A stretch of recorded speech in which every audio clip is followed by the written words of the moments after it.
Le renforcement des perspectives de coopération entre le Maroc et les institutions onusiennes dans les domaines du transport et de la logistique a été au centre des entretiens à Rabat entre le ministre du Transport et de la Logistique Abdessamad Qayoh et le secrétaire général adjoint de l'ONU et secrétaire exécutif de la Commission économique des Nations Unies pour l'Afrique, Glaver Gadet. Cette entrevue a été l'occasion pour les deux parties d'échanger sur les axes prioritaires de coopération, notamment dans le domaine du transport ferroviaire en tant que levier stratégique de développement durable, de connectivité régionale et d'intégration économique.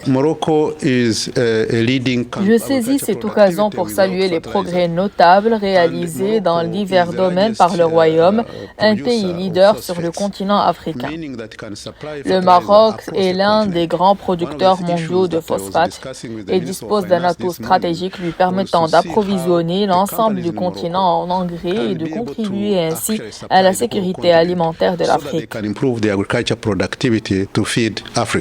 Les discussions ont également porté sur la sécurité routière considérée comme un enjeu majeur de développement humain et de mobilité durable. À cet égard, les deux responsables ont examiné les opportunités de coopération en matière de partage d'expertise, de renforcement des capacités institutionnelles et d'accompagnement des politiques publiques visant l'amélioration de la sécurité sur les routes. Cette réunion est l'occasion de présenter l'expérience du Royaume dans le domaine des transports, notamment ferroviaires et aériens, ainsi que leur impact direct sur l'économie nationale.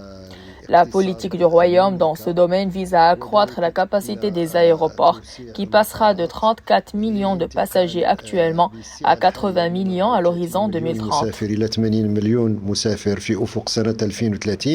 La réunion a été l'occasion d'aborder les perspectives de coopération dans les différents domaines du transport et de la logistique, notamment en lien avec la modernisation des infrastructures de transport, la facilitation des échanges, la transition vers les modes de transport durables et le renforcement de la résilience des chaînes logistiques.